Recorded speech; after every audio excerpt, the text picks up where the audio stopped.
जी sir, आपने जितनी भी सोल्यूशंस बताए ना, मैं सीरियसली कहना चाहूंगी बहुत ही बाकमाल सोल्यूशंस हैं। यकीन नहीं हो रहा कि इतनी आसानी से भी चीजें सेटल हो सकती हैं, और जिसका हमने इतना बड़ा हवा बनाया होता है, बट बनाए भी क्यों ना भाई। आप अभी बता रहे थे कि अगर आप ये सब सीख रहे हो, आयुर्वेद इतना इजी है, तो आप अभी आयुर्वेदिक क्लिनिक चेंज शुरू करने जा रहे हो। तो ऐसा एक सर कि फिर भी कुछ ऐसे लोग हैं जिनको अभी भी कुछ ना कुछ एक कहते हैं ना स्केप्टिसिज्म है, जिनको अभी भी पूरी तरह यकीन नहीं है। हम लाइफस्टाइल के लिए, तो मैं फिर कह रही हूँ कि हम लाइफस्टाइल के लिए तो आयुर्वेदा को यूज कर सकते हैं, लेकिन जब सीरियसली कोई प्रॉब्लम आती है ना, तब हम हमेशा एक प्रिस्क्रिप्शंस और प्रॉपर जिसपे कि पूरे केमिकल्स पूरे लिखे हों दवाई पे, उसकी तरफ हम जाते हैं। अब ये कितना सच है कितना झूठ है, इसके ऊपर हम जरूर आपके साथ बात करेंगे। रसोई में रस था और किचन में किचकिच है, अब ये क्या मसला है? देखो, रसोई जब थी ना तो नीचे बैठ के खाना पकता था। महिलाएं नीचे बैठ के ना, हमारे हार्ट की पंपिंग बढ़ती है, क्योंकि हमारे, आपने सुनी है कहावत, अकल पैरों में होती है, घुटनों में होती है, लंबे आदमी की होती है, बोलते हैं ना। जी जी जी। एक्चुअल में हमारा एक हार्ट यहाँ है छाती पर, दूसरा हार्ट हमारी पिंडली है। अच्छा। ये सेकंड हार्ट नीचे बैठने में प्रेस होता है। अच्छा। तो जब लेडीज नीचे बैठे खाना पकाती थी तो उनकी एक्सरसाइज होती थी, और वो उनके दिमाग में डोपामिन, ऑक्सीटोसिन, सेरोटोनिन, एंडोर्फिन भी पूरे रहते थे, तो वो रस से भरे हुए खाने को पकाती थी, तो रसोई कहलाती थी। अब क्या, खड़े होके खाना पकाती है किचन में, तो किचन में किच किच किच किच किच घर में होती रहती है। तो वापस रस से भरी रसोई में आ जाओ, वापस जो किचन है उसको नीचे बैठ के खाना पकाना चाहिए में, और खड़े होके खाना नहीं पकाना चाहिए, क्योंकि बच्चे ऑपरेशन से होते हैं, लेडीज को बहुत सारी कॉम्प्लिकेशंस होती हैं। आप मुझे बताओ, आपकी दादी परदादी लक्कड़ दादी 9 बच्चे 15 बच्चे तक पैदा कर लेती थी। आजकल एक बच्चा पैदा करने में लेडीज की हालत खराब हो जाती है।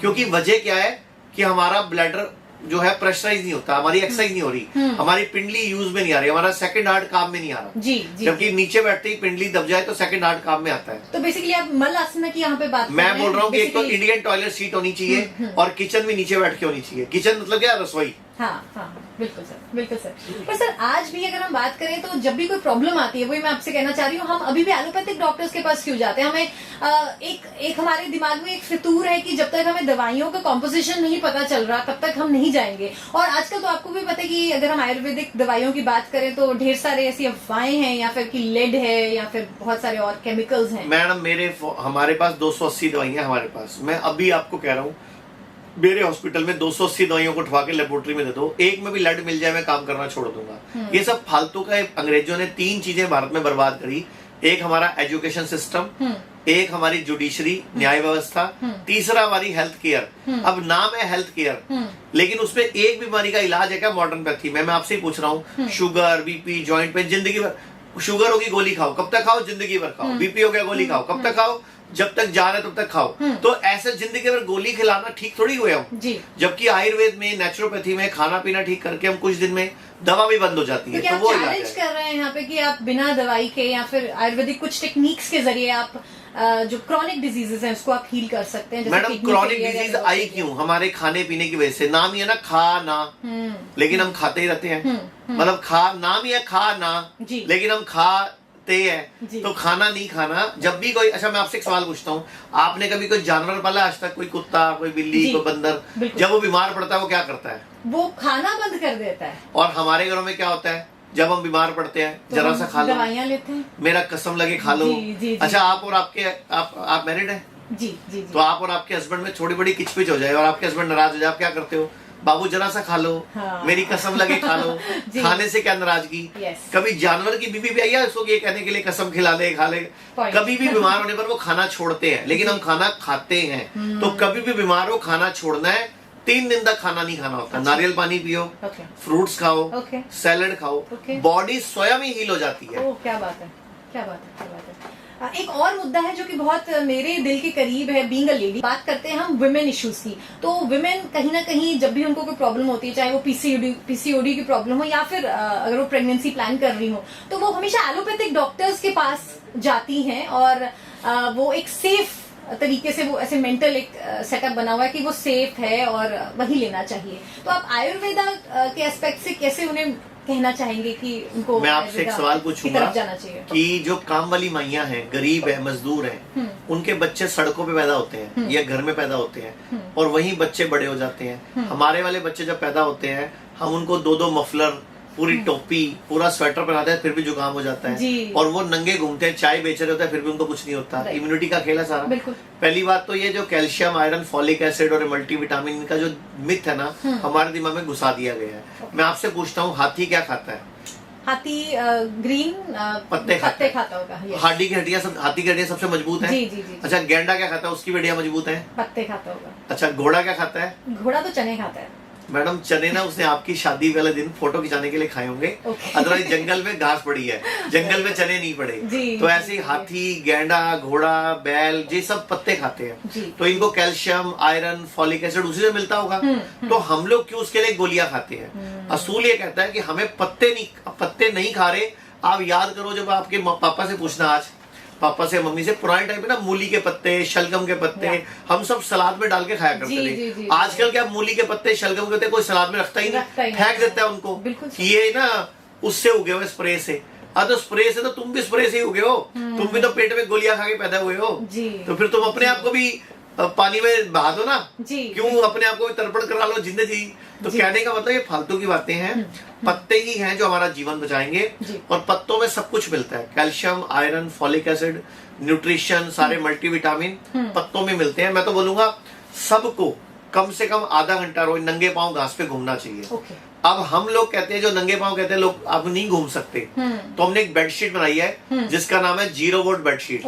वो जमीन, मतलब अपने बिस्तर में चादर बिछाई और उसकी एक तार निकाल कर बाहर धरती में 1.5 फुट गाड़ दी। तो एक तरह से जब उस चादर पे सोओगे तो आप धरती की गोद में सोओगे। जी सर। 0 वोल्ट बेडशीट बोलते हैं उसको। उसमें आपकी वोल्टेज 0 रहेगी। और जब 0 वोल्ट होती है हमारी बॉडी, तो जैसे हम धरती पे जहाँ पाँव रखते हैं हमारी वोल्टेज 0 हो जाती है। आप वोल्ट मीटर से अपनी वोल्टेज चेक करना, जूते चप्पल पहन के, तो एक वोल्टेज आएगी। लेकिन जैसे हम नंगे पाँव जमीन पे खड़े होकर वोल्टेज 0 हो जाएगी। तो उसमें हीलिंग होती है। तो जानवर सारा दिन नंगे पाँव घूमते हैं और देखो वो बीमार नहीं पड़ते, कभी उनके बच्चे ऑपरेशन से नहीं होते, कभी वो हॉस्पिटल नहीं जाते। हम लोग सारी गलतियां करते हैं, हॉस्पिटल पहुंच जाते हैं। जी, तो आप क्या कहना चाह रहे हैं कि यहाँ पर अगर हम मेडिसिन लेते हैं तो क्या हम फालतू में ले रहे हैं? मतलब हम नेचुरल वेज में उसे पूरा देखो, नेचुरोपैथी और आयुर्वेदी इस देश का विकल्प है। और भारत पुराना देश है, सबसे पुराना विश्व में। और आयुर्वेद भी इसी देश के पास है पूरे विश्व में। तो आयुर्वेद को अपनाना चाहिए, नेचुरोपैथी को अपनाना चाहिए। मॉडर्न पैथी सिर्फ इमरजेंसी के लिए अच्छी है। मैनेजमेंट आयुर्वेद और नेचुरोपैथी के पास चले जाना चाहिए। मेरी तो ये अपील है आपसे भी और पूरे देश से भी। और एक बात मैं और बोलना चाहूंगा, सभी लोगों को हेल्थ इंश्योरेंस जरूर कराना चाहिए। क्योंकि अब जितने भी हेल्थ इंश्योरेंस है वो आयुर्वेद और नेचुरोपैथी में सारे हॉस्पिटलों में चलते हैं। जी सर। और आयुर्वेद का जो सूत्र है कि सर्वेषाणाम रोगाणाम निदानम कुपितामला, कि कोई भी रोग हो, सर्व रोग कुपित मल को निकाल दो, ठीक हो जाते हैं। और पंचकर्म से अच्छा डिटॉक्स कोई कर नहीं सकता। और आप मुझसे एक सवाल पूछ रहे थे कि पंचकर्म का मतलब मसाज बोलते हैं लोग। तो ये गलत धारणा है। पंचकर्म पूरा ट्रीटमेंट होता है बकायदा, पूरी बॉडी को डिटॉक्स करने का, पूरी बॉडी को रिलैक्स करने का। शमन, शोधन, वमन, विरेचन, जानुवस्ती, कटिवस्ती, ग्रीवावस्ती, कितनी थेरेपीज है। आप मेरे को एक पेशेंट हो जिसको डॉक्टर ने बोला घुटना बदलना पड़ेगा, मैं आपको जानुवस्ती से ठीक करके देता हूँ। आप मुझे एक पेशेंट हो जिसको बोला डॉक्टर ने रीढ़ की हड्डी का ऑपरेशन करना पड़ेगा, मैं आपको बिना रीढ़ की हड्डी का ऑपरेशन के ठीक करके देता हूँ। लेकिन वो मैं नहीं करूंगा, वो जानुवस्ती या कटिवस्ती या ग्रीवावस्ती करेंगे। लेकिन उसके लिए पंचकर्म में आना पड़ेगा। क्या बात है, क्या बात है। आप एक बार अगर हिम्स हॉस्पिटल का एड्रेस और अपना कॉन्टैक्ट नंबर बता दें। जो हिम्स हॉस्पिटल है उसका जो एड्रेस है वो डेरा बस्सी में हमारा 100 बेड का हॉस्पिटल है, चंडीगढ़, जीरकपुर, ये एनसीआर में। और इसके अलावा पूरे इंडिया में हमारे 34 हॉस्पिटल है, 20 डे केयर सेंटर है और 70 क्लिनिक है। जो डेरा बस्सी वाला हॉस्पिटल है वो देवी नगर में है। हल्दीराम के बिल्कुल सामने 5 ढाबे हैं, उनके बैक साइड में जुगराज ढाबा है, सेठी ढाबा है, उसके बैक साइड में। डेरा बस्सी में मेन हाईवे के पास पड़ता है ये। बहुत बड़े बड़े बोर्ड लगे, आप किससे पूछ सकते हो, गूगल पे सर्च कर सकते हो। एक नंबर नोट कर लीजिए, 8270482704। ये हमारे कॉल सेंटर का नंबर है जहाँ विशेषज्ञ बैठते हैं, डॉक्टर्स बैठते हैं। किसी बीमारी के बारे में आप जानकारी उनसे ले सकते हो। क्या बात है सर, बहुत बहुत शुक्रिया हमारे साथ बात करने के लिए। और इतनी सारी बातें, वो कहते हैं ना, आपसे बात करके आई थिंक काफी सारी प्रिस्क्रिप्शन फीस तो यहीं पर ही हमने उसको ना वेव ऑफ कर दिया है। मतलब पैसा वसूल हो गया आज आपसे बात करके। बहुत बहुत शुक्रिया हमारे साथ बात करने के लिए। और जाते जाते जी मैं भी एक कमेंट देना चाहूंगा। एक होता है ब्यूटी, एक होता है ब्यूटी विद ब्रेन। तो ये दोनों आप पे पूरे चरितार्थ होते हैं कि आप ब्यूटीफुल भी हो और ब्रेन वाले भी हो। मतलब एक आयुर्वेदिक एक आचार्य जी से मुझे ये कमेंट आ रहा, तो मैं तो 7वें आसमान पे पहुंच गई हूँ ऑलरेडी। लेकिन जाते जाते एक आपसे सर एक बात जरूर पूछना चाहूंगी, और वो ये है, आज के दिन अगर कोई आदत आप एक बदलने के लिए कहो तो वो क्या आदत होने वाली है? खाने को पीना है, पानी को चबाना है। मतलब घूट घूट करके पानी पीना है। जब भी पानी पियो, जूस पियो, नारियल पानी पियो, एक घूट करो, 32 बार चबाओ, फिर अगला घूट पियो। यानी कि पानी को चबाना है और खाने को इतना चबाना है मुंह में पानी बन जाए। और जो खाने की बाइट है वो अंगूठे के नाखून जितनी होनी चाहिए। खाना रोटी भर के नहीं, रोटी में सब्जी नहीं भरनी। रोटी की बाइट सब्जी में डाल के छोटी सी चम्मच से सब्जी खानी है।